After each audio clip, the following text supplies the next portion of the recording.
fiction, science fiction, horror, fantasy, crime, LGBT, thriller. You have now entered the House of Mystery with your hosts, Eric Shapiro, David North Martino, John Copenhagen, and Al Warren. Heard on KCAA 106.5 FM Los Angeles, 102.3 FM Riverside, and 105.0 AM Palm Springs. Welcome back into the House of Mystery. I'm Al Warren. Mr. John Copenhagen is here. Hey, Al. How are you doing? I'm good. How are you? I'm good. Yeah. Did you wait up New Year's? Were you doing Christmas and all that? Did you wait for the balls to drop and the balls? On the New Year's? No, I did not. I did not wait for the balls to drop. I was sick and in Nebraska, so no. Well, does that kind of come with hand in hand? If you're in Nebraska, you got to be sick, or what was going on? No, I teach at a low residency MFA program, and one of the in residency parts of that program is right after Christmas, and it goes over New Year's. And so I was there and was sick. So not real sick, just cold, but it's like, I'm going to bed. Sorry, New Year's. Well, it's not that big a deal. Older you get, the less thrilling it is. It's just another year closer to the end.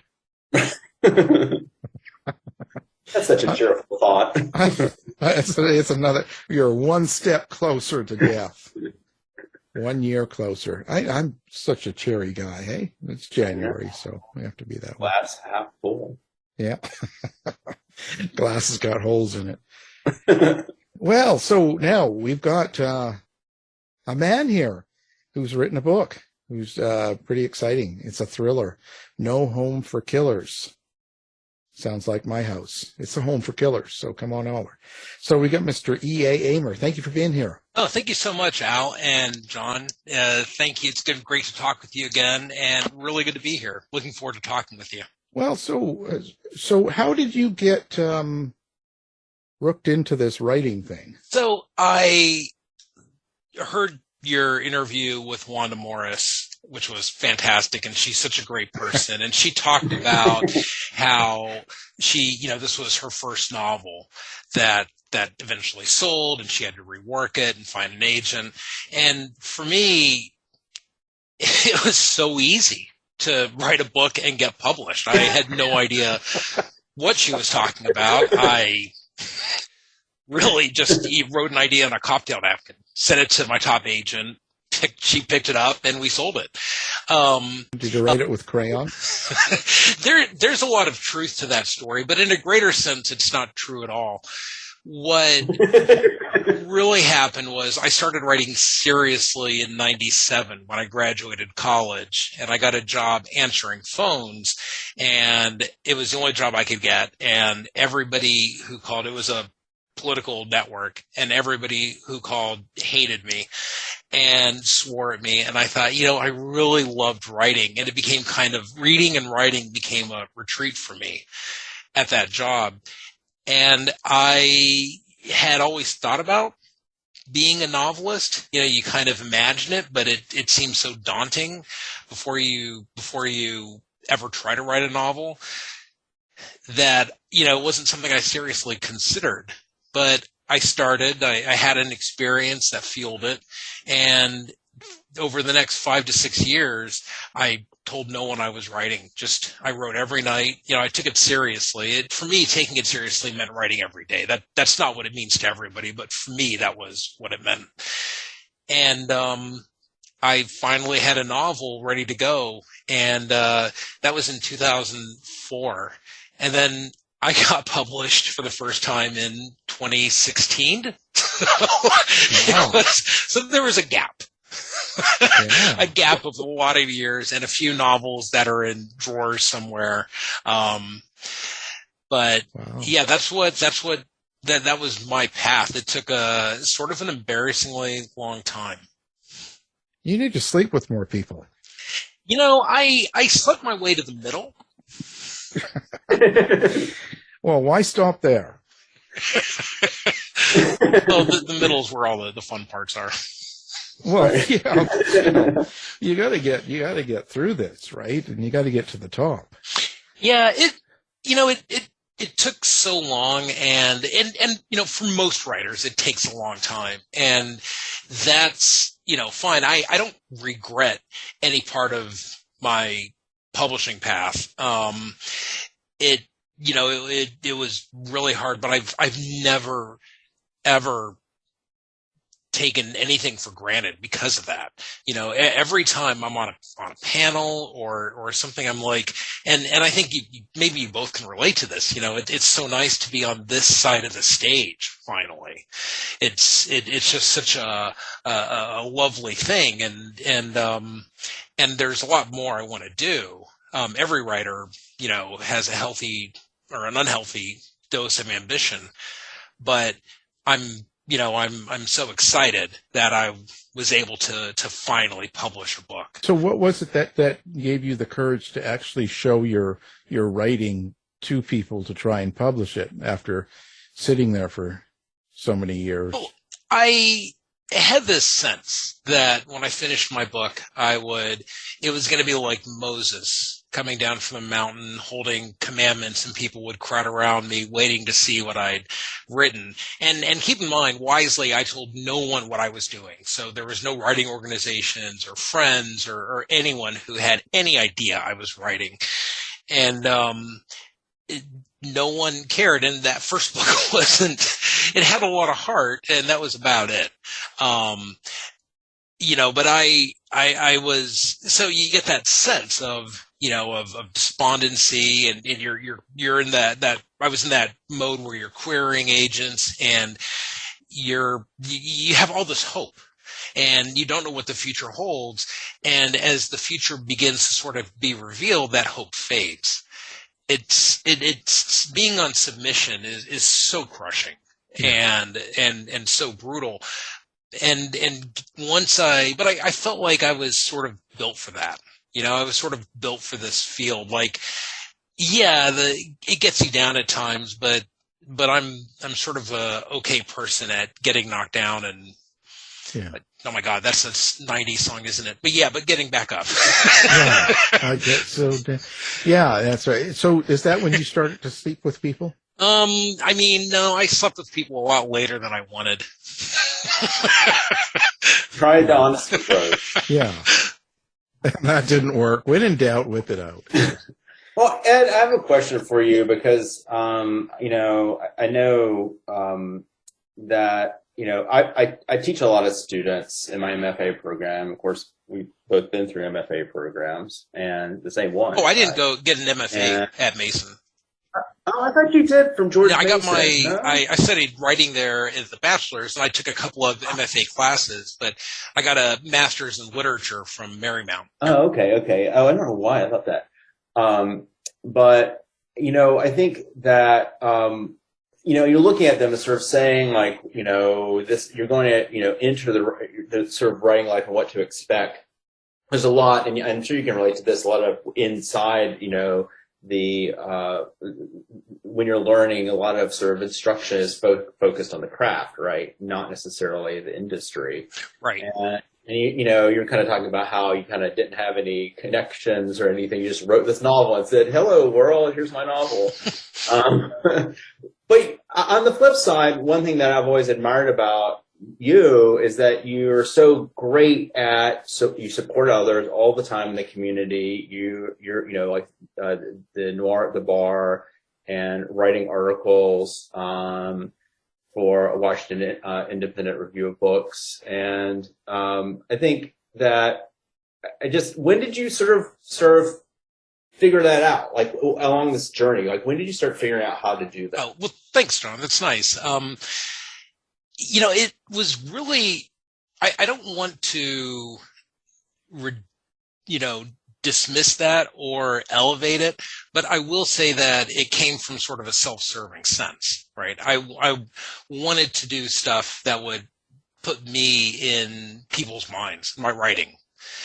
So, and I noticed that when I was in the early days, when everybody was I think everybody was on Facebook at that point, I noticed that it was the people who have, some who can help you, who really seem to have the most sort of buzz about them. They'd put a comment and everybody would flock to them sort of. And I thought, I want to get to that point.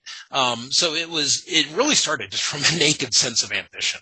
There was no sense of altruism or helping people or anything. I was like, I want to do something that gets more attention to my writing and gets me sort of, elevated above that. And then, I started talking to it. My initial working with other writers was with the International Thriller Writers and their new members program. So I was working with debuts, and that's sort of where the altruism came, right? Because it's so nerve-wracking and so confusing, and there's so many questions that debut writers have, and almost all of them don't feel quite like they belong there, and they're not sure if it's going to get taken away. And I really wanted to help them. I really wanted to work with those writers.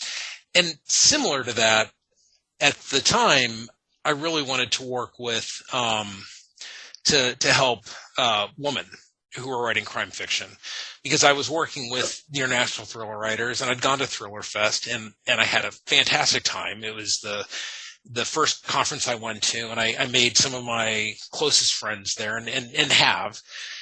But, it was very much a male-dominated conference, and that was something I wanted to change. I talked to women who didn't feel comfortable there, and I wanted to sort of do what I can to change that.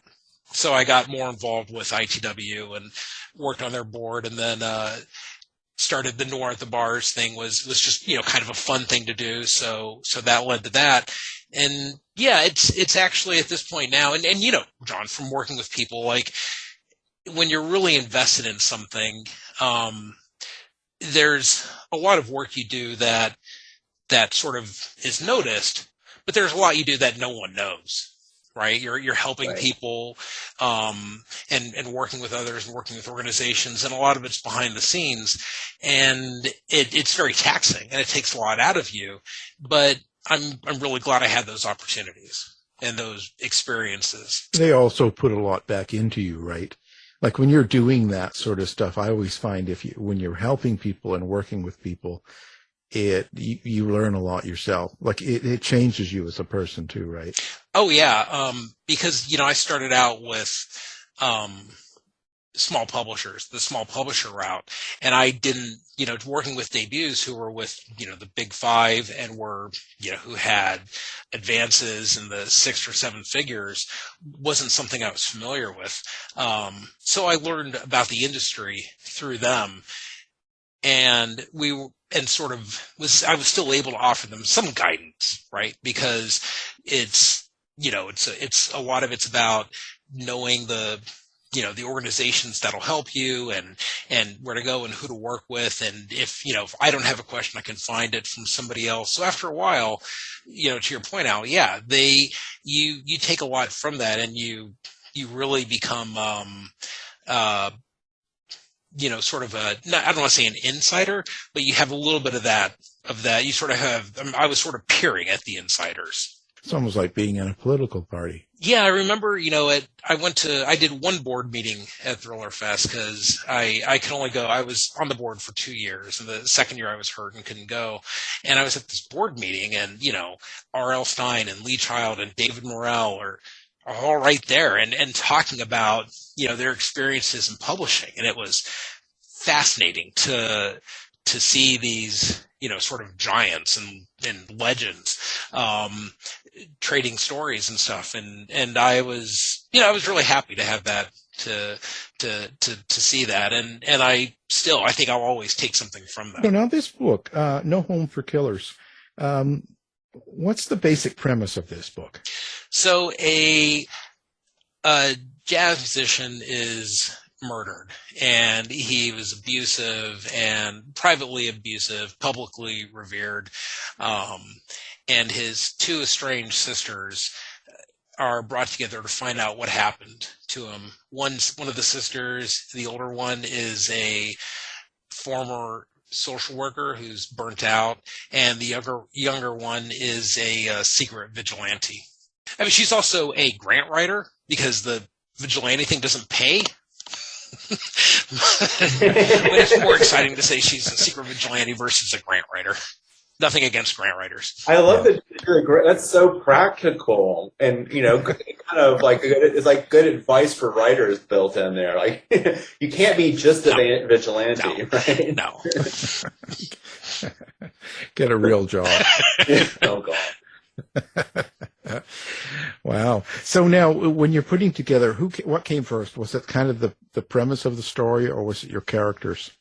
Gosh, I wish I had a good answer for this because I do not remember.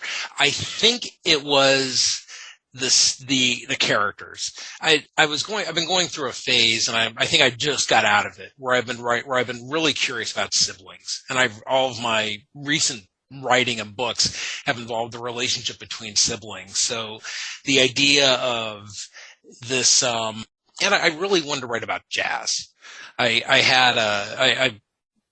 Jazz was sort of my stomping ground for a long time as far as listening, not playing.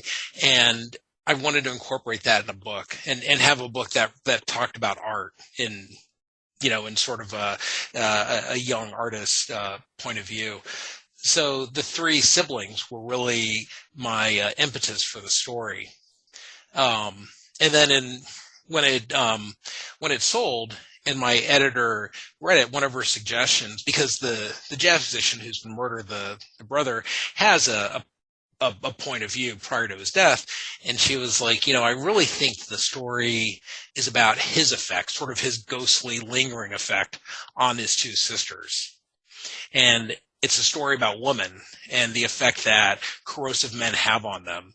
And I don't think you should give them a point of view. And that was, all of her advice I resisted, and then by the final round of edits had taken willingly, So yeah, it was the characters first, the characters that did it. And that's the resistance is natural when you got editors and people coming back at you saying, well, telling you about what should change or what shouldn't change. I think that's a natural, reaction, isn't it? Yeah, I mean, my favorite editing note from her was at the end. It was like, my God, she can't bite off his nose.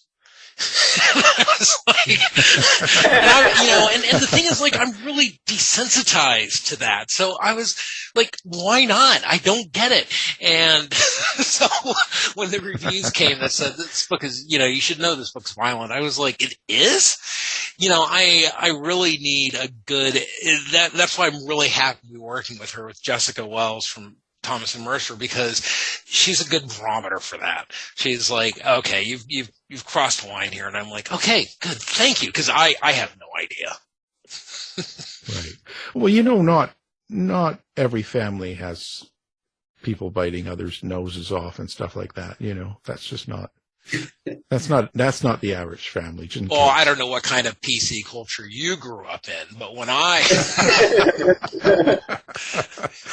Noses were flying off people's faces in my family. We ate the weak siblings for lunch. Yeah, no. Well, I'm Canadian raised, so we're boring. We do nothing like that. Just put that out there right now. Well, she didn't bite her brother's nose. I should mention that. It was somebody else. Okay. Oh, yeah. No, she just bites random men's noses off. Yeah. You don't want to bite someone you know. You want to get a different flavor in your mouth. Yeah. So your characters, how do they come to you? How do you create them, or kind of explain your characters to you? And I say that because we get a lot of people that will they describe characters as family and kids, and some of them see them, some of them hear them, some of them don't. Like, what is it for you? Yeah, I think that's cool when people say that. I was talking once to a children's writer who wrote books about a young girl, and she said it's just like she's sitting on the monitor, kicking her legs, giving me ideas. And I was like, yeah, wow, you're an asshole. That does not happen to me. That sounds awesome, but no.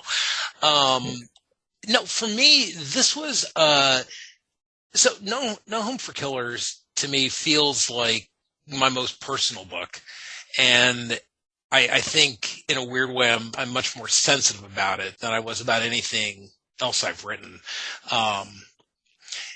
And part of that is because I see this book sort of looking outside of myself as a progression.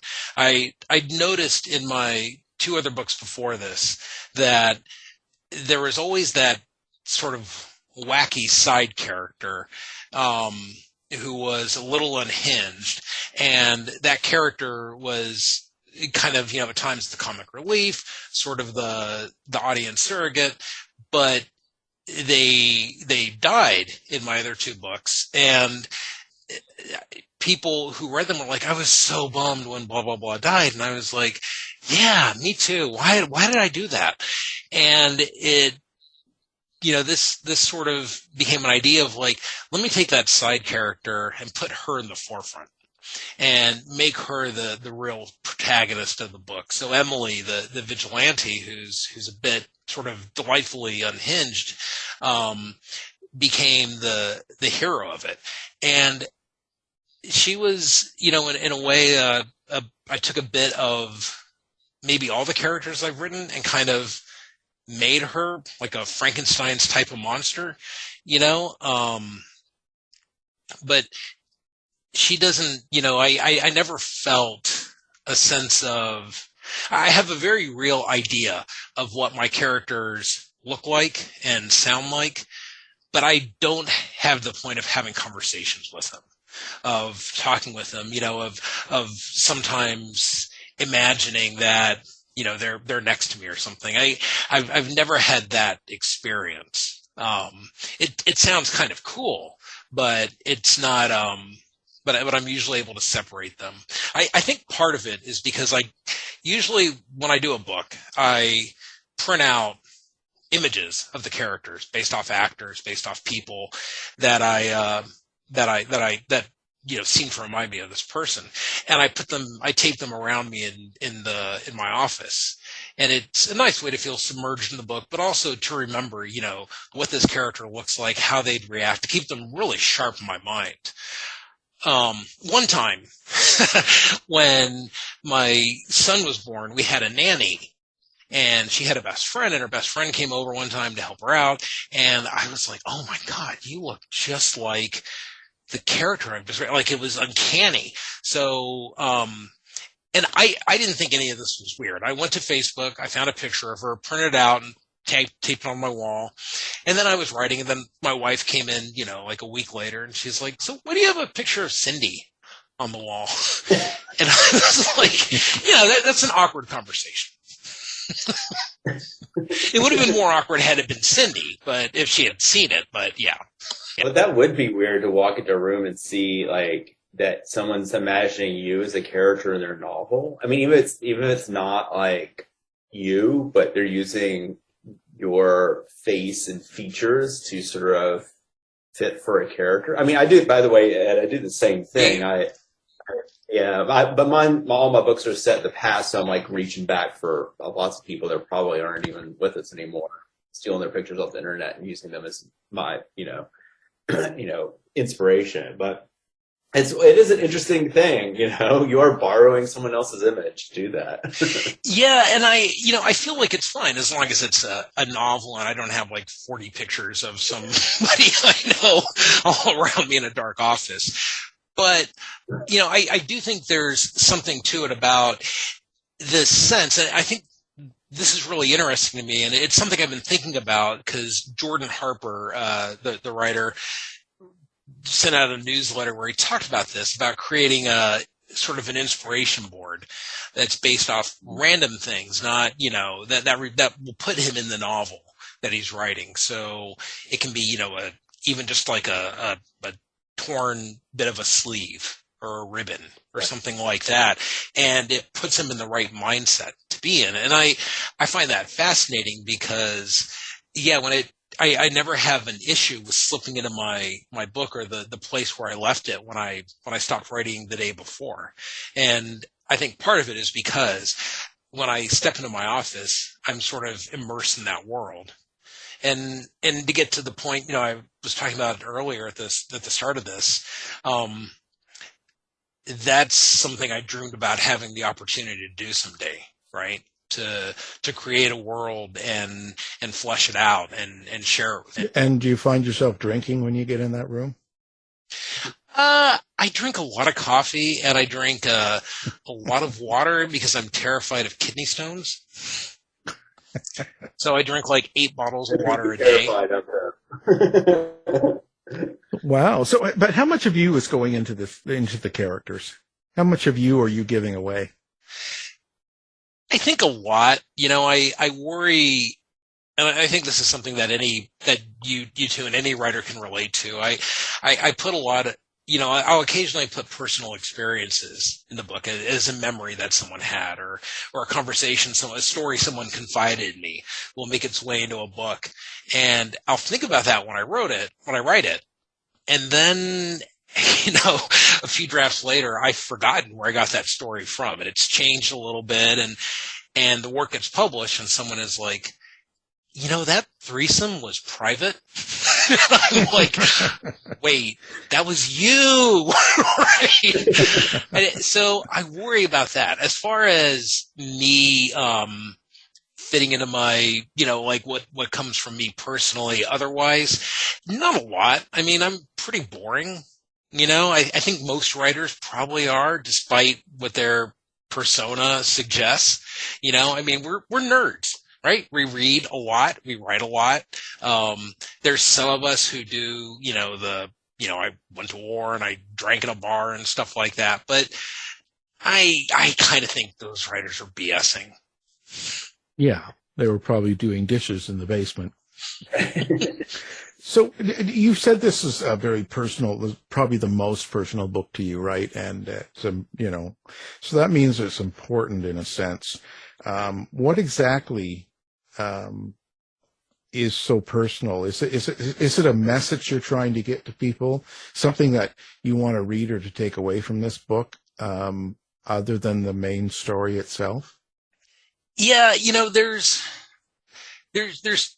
maybe 3 things about it that come to mind when I consider your question, Al. It seems the first to me is, as I mentioned, the evolution of the protagonist, from what I'd written to really making that forefront. It felt, you hear writers a lot of times say, I just wrote the book that I wanted to read. And for me, that's what this was, so it was chancy in that. It was the approach that I kind of dreamed about taking, and I wasn't, I didn't know if it would work. So there was a lot of fear in that, which really makes it feel more personal. The second thing was the jazz music. Jazz was an important part of my foundation when I started writing. That's when I discovered jazz, and the two went hand in hand. So writing about jazz in a novel really, this is unintentional, but it struck a chord. And then, I'm sorry. And then I'm a dad. And the third thing was, about it was, sort of the end of the book. And I don't want to give it away, but when I write about violence, and as I mentioned, this is a violent, book. I don't think it's more violent than most dark thrillers, but there is violence in it.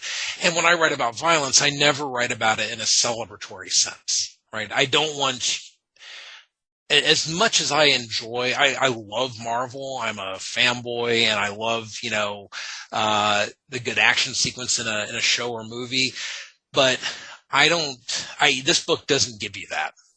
In this book, I want the violence to be unsettling. I want it to feel real in that sense when you are in or you're even almost in a fight, that sense of fear and shakiness and sweatiness that you get. I wanted that to really come through.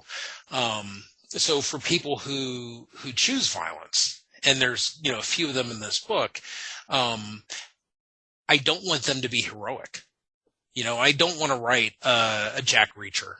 As much as I mentioned Lee Child before, and I greatly admire his prose, but I never took to Reacher as a character on a personal level. I didn't think. I always thought, like, what does Reacher do like on a Saturday night? I mean, he's just kind of a lonely dude. He brings out the tools. Yeah, the power tools. That's what I'm assuming, right? It seems in character, but I don't find those kind of characters for me fulfilling. Even though I do like a lot of those books and stories. But so for me, this book is sort of a rebuke to that.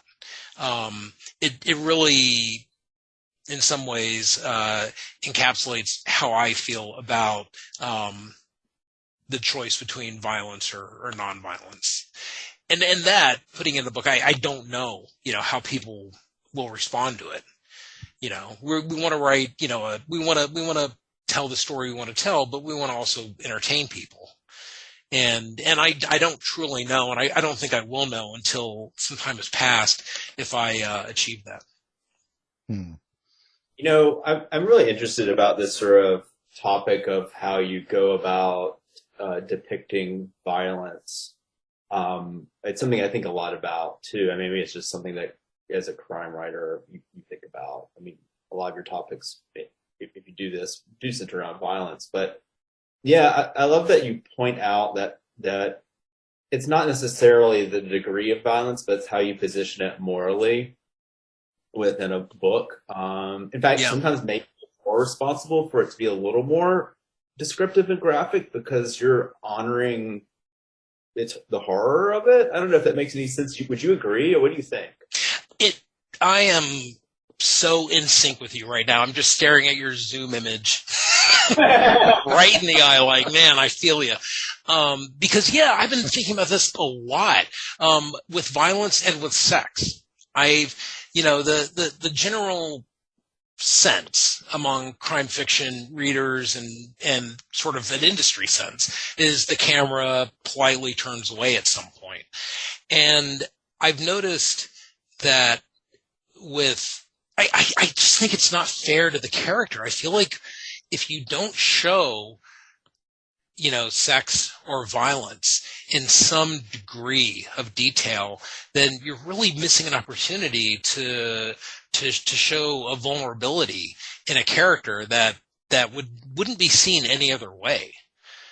Yeah, and there's some writers now who I did an interview with Jennifer Hillier and May Cobb and Katie Gutierrez, all who had in their last books had sex somewhat vividly described, much more than traditional crime fiction does.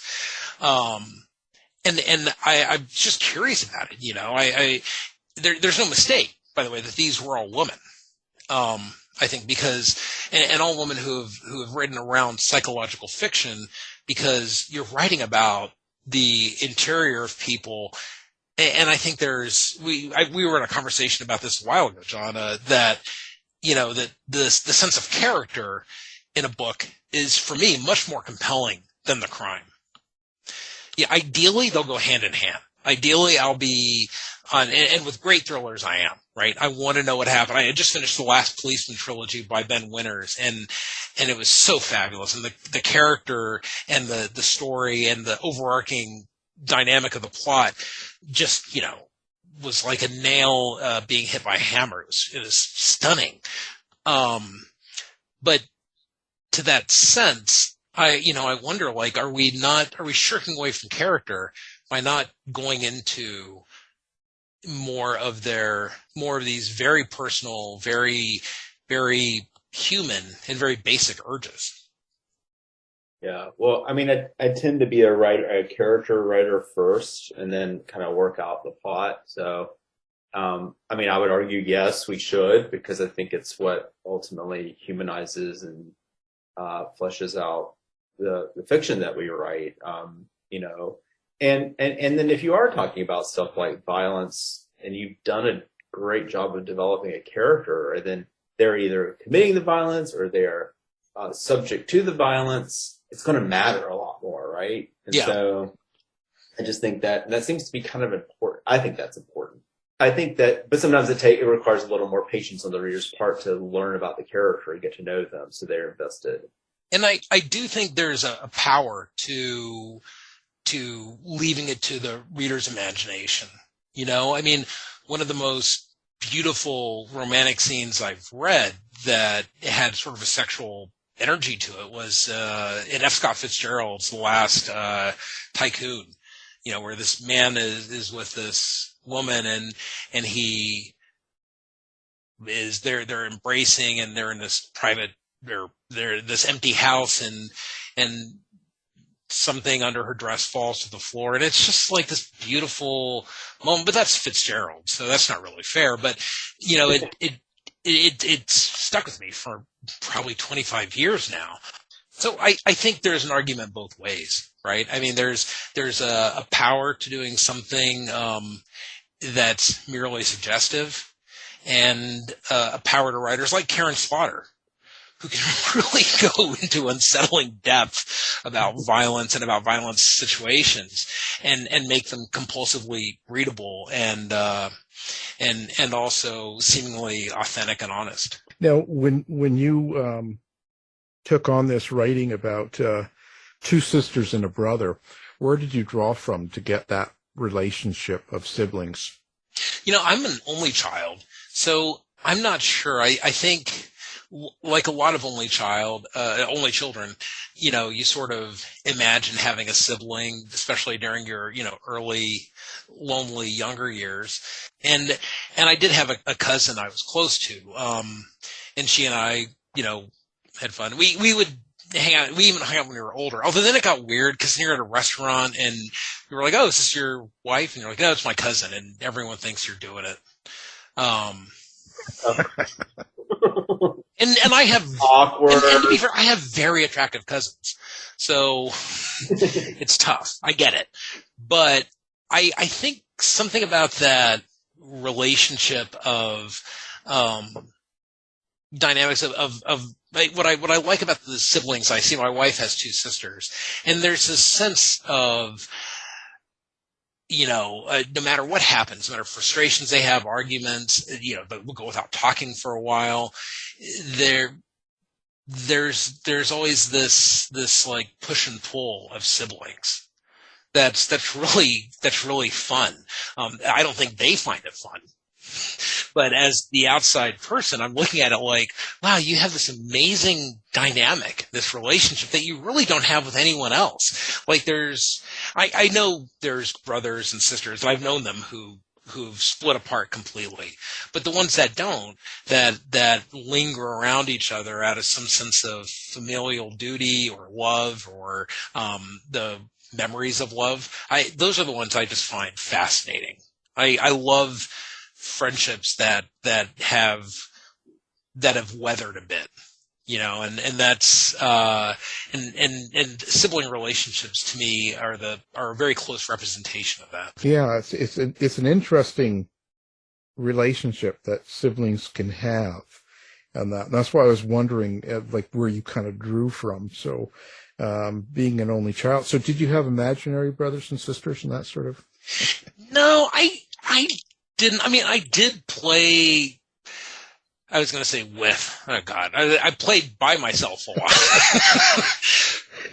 but you know, I had the whole imaginary. You know, like I think this is maybe a common thing with children. I think I probably did it a bit more. You know, I had imaginary, like everything I had a voice and a conversation and a certain story arc in its life. You know, every stuffed animal, every toy figure I had, you know, even, gosh, my kid, it was 2 years ago. We were in quarantine. We were, in the pandemic, and we were pulling out like something to play with, and a bag of my marbles when I was a kid fell out, right? And there were these like 12 marbles, and I was like, oh yeah, that's Speedy, and that's Rough, and my wife and kid were looking at me like, are you naming them? I was like, no, those are their names you guys didn't name your marbles. But yeah, I had very close relationships with, I guess, inanimate objects. Wow. Do the stuffed animals still talk to you to this day? No. He's delaying too much. Yeah, please. Yeah, I mean, no, I don't. But sometimes I'm with my kid, and I'm like, he's throwing a stuffed animal around the room. I'm like, well, you'll hurt it. No, you won't. Remember, it's a stuffed animal. You can see him driving somewhere with stuffed animals seat belted in, and he's talking to them, like going to the zoo. Yeah, I mean, that'll be a point where things have really gone off the rails. But yeah, I could. It's not unimaginable. No. But to draw on these, I think, for a lot of stuff, I look at my wife's relationships with her siblings and her sisters, and I do take a lot from that. My best friend for my whole life, her and her sister have had a very close, but at times, contentious relationship. I look at that.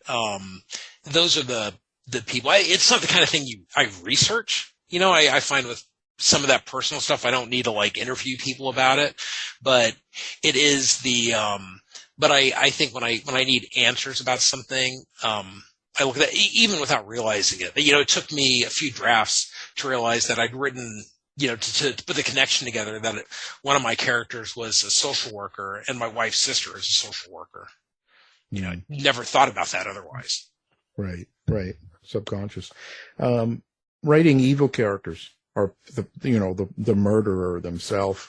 Do you have a problem writing that kind of character, or do you have any issues getting into the head of someone that would be a violent person?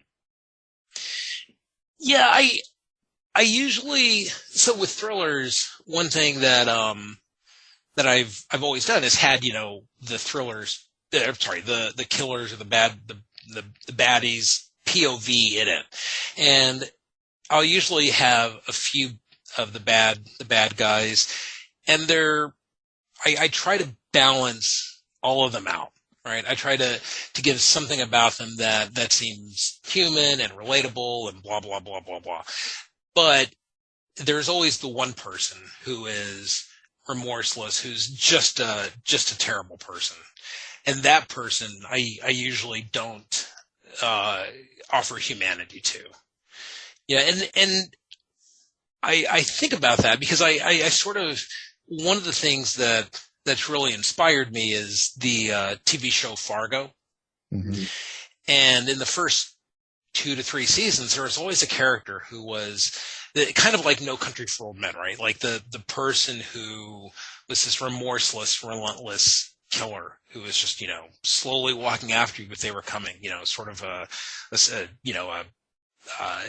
symbol of death. And that's the character that I want to write. And it doesn't grant them humanity, but it does.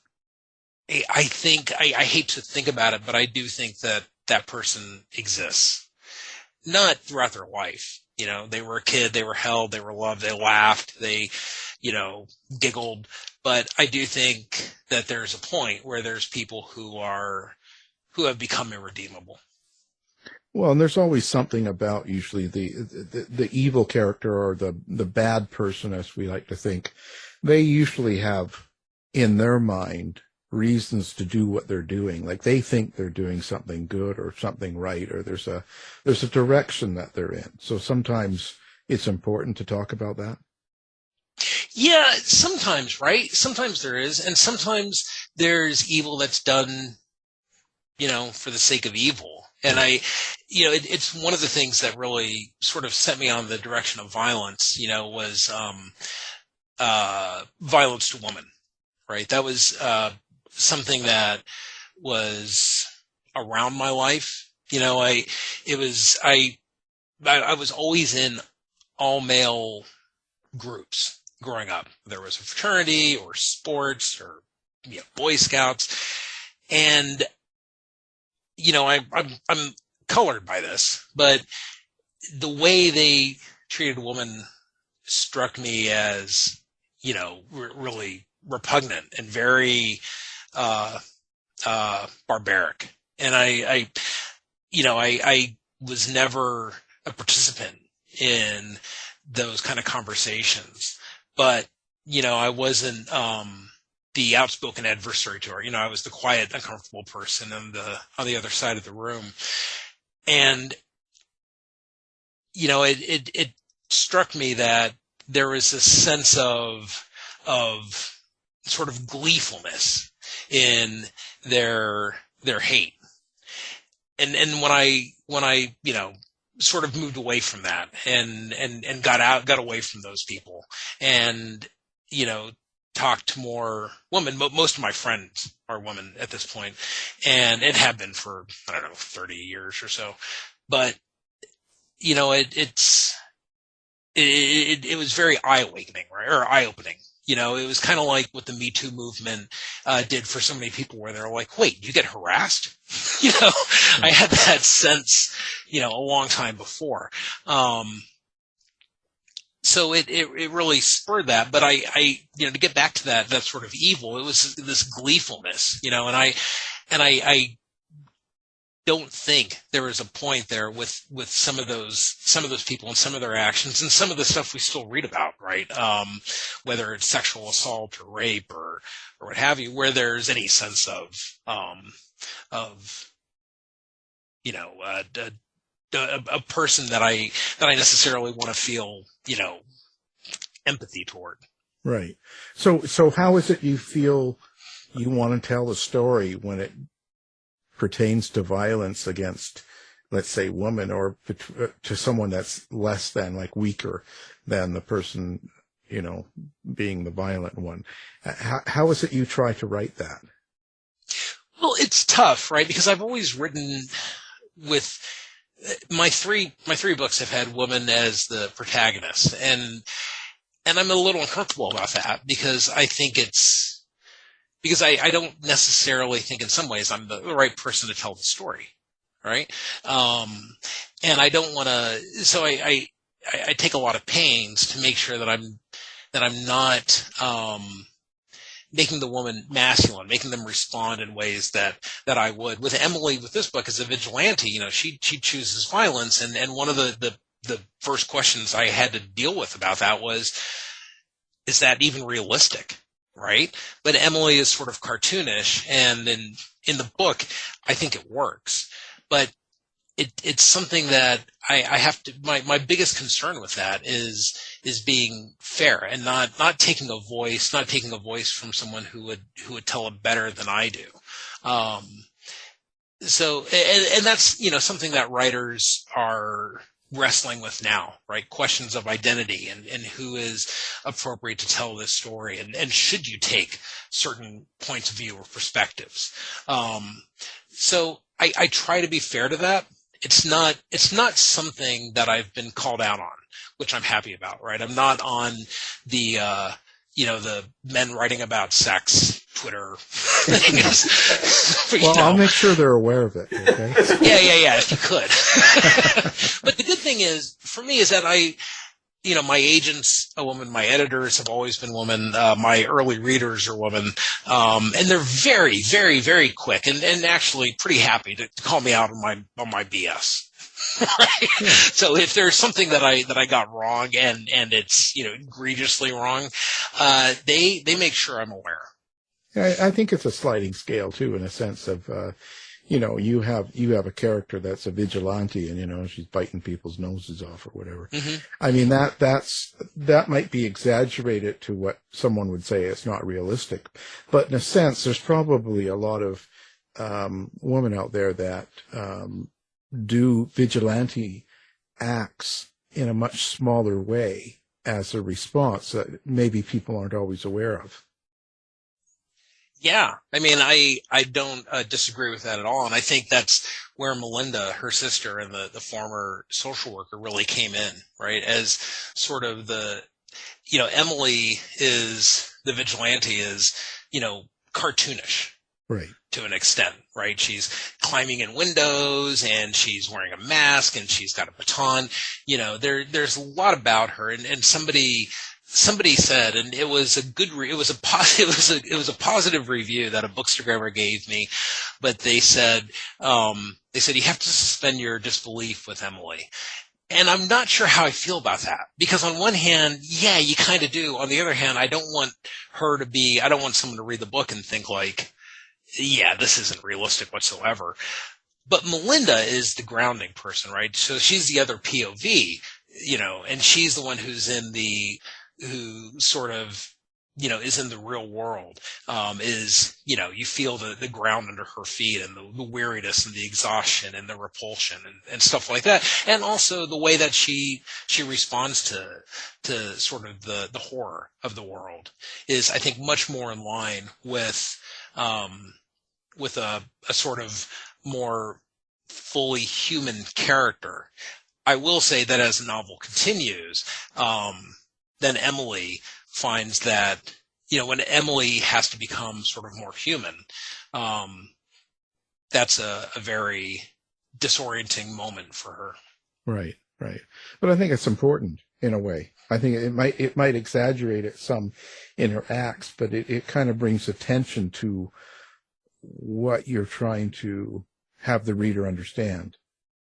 Yeah, I didn't want to I wanted to write sort of a superhero, but I didn't want it to be, I couldn't have her just, fly away or live blissfully, afterwards. There had to be something, and that's the crux of the novel, without giving anything away, but, is how these two sisters sort of cope with each other, and with their, once they're brought back together, they're sort of the ground they stand on.